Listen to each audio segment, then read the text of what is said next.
Mais bref, voilà les mecs, je l'ai déjà dit pourquoi je suis content. Vu l'état actuel, mais tous les noms d'annoncés, c'était bien pire que c'est bien pire que l'âge. Bien pire. Bien pire. Et pour moi, c'est un mec qui connaît le club. C'est un gars qui peut unir le club. Là, le club a un manque terrible de...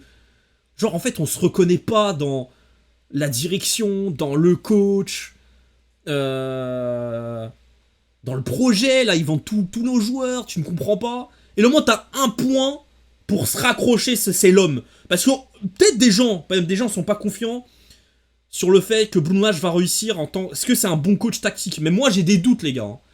Mais là, on a besoin d'union.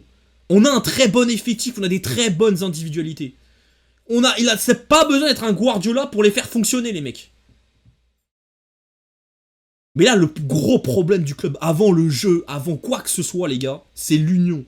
Le club a un putain de manque d'union. On se reconnaît pas. Et là, on a un homme. Même les gens qui n'aiment pas, comme je disais, tu ne peux pas critiquer l'homme. Tu ne peux pas critiquer l'homme. Et en plus, vas-y, la niaque, le ton, comme tu dis, le ton, là, à la conférence, la réponse à ça, aux journalistes. J'ai envie d'y croire, les gars. Et franchement, pour moi, encore une fois, en sachant la situation actuelle, il n'y avait pas mieux. Il n'y avait pas mieux. Et je l'ai dit, là, pendant l'interview, là, j'ai lâché une petite insulte. Ceux qui voulaient de Sèche Concessin, où je ne comprends pas encore plus, quand tu vois la conférence de presse, là, j'avais les frissons. Il parlait de benfiquisme. Les gars, ça fait 20 ans. Là, les gars, ça fait 20 ans. Il est à Benfica. Qu'il entraîne Benfica, les jeunes. Quand il a parlé de sa famille, qu'ils étaient benfiquistes, mais que malgré tout, il a pas voulu les pousser. Il faut que ça vienne naturellement. Il les a pas ramenés au musée, justement, pour pas que... Tu vois Bruno Lage au musée... Ça fait un petit buzz, tu vois. Il veut pas être toxique. Il veut que ce soit eux qui viennent, tu vois, quand ils vont grandir. C'est au benfiquisme. Ce mec, comme je l'ai déjà dit, depuis que je regarde Benfica et depuis que je comprends ce que je regarde, c'est-à-dire depuis que j'ai 14 ans, 2014, et encore de 14 ans, je ne prenais pas tout, quoi. Je n'ai jamais vu un homme autant représenter ce que je pense du benfiquisme. Aussi bien représenté au benfiquisme. Je n'ai jamais vu. Et vous allez me dire, ouais, chez les anciennes légendes et tout. Je dis les vivre au quotidien. Les vivre au quotidien. Tony, je sais pas moi, Nuno Gomes, tout ça là, on les voit, c'est épisodiquement. Et on les sait, c'est des noms, on les sait. Mais les vivre comme ça, genre qu'ils soient à l'intérieur du club, c'est différent, les gars. Et je n'ai jamais vu, que ce soit un joueur, un dirigeant, un entraîneur, je n'ai jamais vu. Pour moi, vraiment, on pose la question, c'est quoi au benfiquisme? Je pense le premier nom que je cite, c'est Bruno Lage.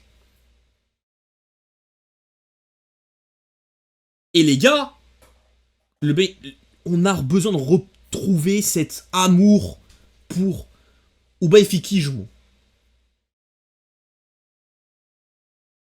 Retrouver cet amour pour... ouais, pour o benfiquisme. On doit continuer, quand je parle d'union, on doit critiquer encore les dirigeants. Mais quand il y a un match, c'est derrière l'équipe. Peut-être une banderole, peut-être un truc, genre à un moment dans le match.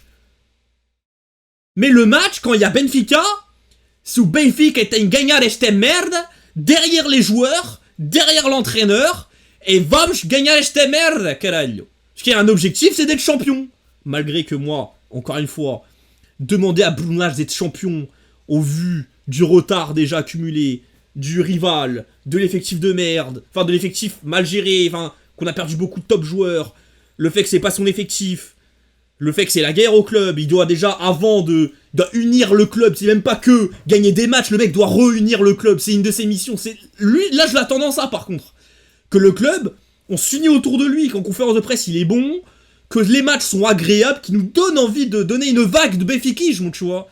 Comme disait Jean-Barreux quand il est parti, qu'il avait espoir qu'un Onda Vermelha revenait. Bah avec Bruno Lage, les gars, on s'en rapproche. Moi, c'est ça que j'attends de lui. Être champion, c'est trop compliqué. Je dis pas que c'est impossible, mais lui dire, mon gars, là, tu dois être champion, t'es pas champion, t'as réussi ta mission. Pour moi, c'est pas ça. Voilà que j'attends de Blondage, et les gars... C'est même pas que j'ai confiance, c'est vraiment je veux y croire. Je veux y croire, ce serait une histoire tellement belle qui relance le club. Enfin, relancer le club, encore une fois. Quand j'ai relancé le club, c'est on gagne et c'est bon, tout va bien, tout est rose.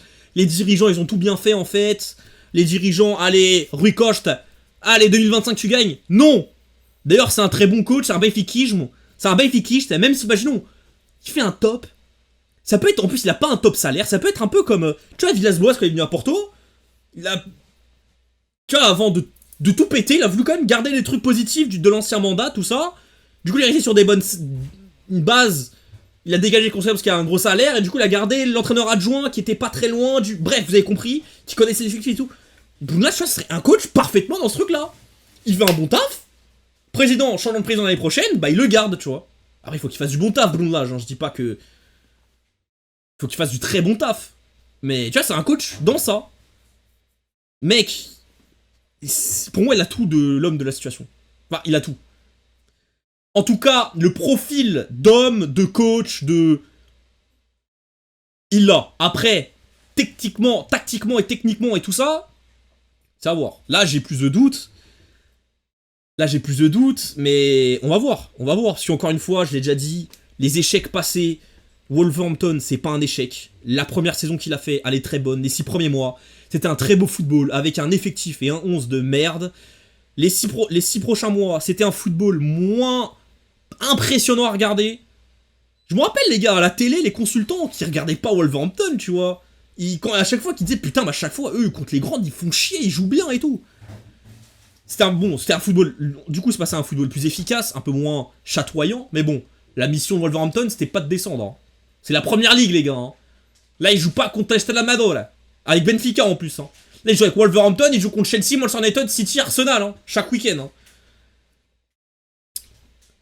Et du coup, ensuite, la deuxième saison, même là, c'était pas été un échec. Il a retrouvé un football un peu plus offensif, un peu plus attrayant. Malheureusement, un 11, pas ouf. Un effectif, toujours pas ouf. Mais le problème, ça avait des occasions, ça marquait pas. Il avait pas d'avant-centre, tout simplement. Du coup, il s'est fait virer. À Botafogo, il est arrivé 15 points de retard. Il est reparti avec 7 points de retard. Le dirigeant, c'est Textor. Pourquoi un entraîneur, d'ailleurs c'était Paul Sauce, qui avait 15 points d'avance, allait partir Botafogo? C'est qu'il y a une couille, tu vois. Peut-être ça gagnait, mais tu vois, il sentait la patate arriver. Du coup, il est parti. Blondage est arrivé dans ce chaos, je pense. Il est parti, même, il a laissé le club. Et c'est pas à cause d'eux qu'ils n'ont pas été champions. C'est un des responsables. Il a perdu des points. Mais tu vois, ils avaient encore 7 ou 9 points. Il y a encore derrière. Voilà, il y a encore un mec derrière qui est passé. Ou bon, enfin bref, du coup, Botafogo n'a pas été champion cette saison-là. Mais même ça, tu vois, les gars, je suis pas en mode c'est impossible, c'est un technique. Genre, techniquement, tactiquement, il est nul. Il est à chier. Non. Encore une fois, non. Du coup, pour tout ce que je viens de vous dire, je le répète, c'est le meilleur coach possible. Des noms disponibles, des noms qui pourraient venir chez nous, parce que les gens qui disent Klopp, Pochettino, bon là Pochettino il est sectionneur des États-Unis, what the fuck. Mais bref, tu vois des noms comme ça là, Tuchel, c'est impossible. Ouais c'est Tourelle, mais moi je dis Tuchel, c'est Tourelle, oui je suis un débile. En sachant les noms qui pouvaient venir, c'était le meilleur.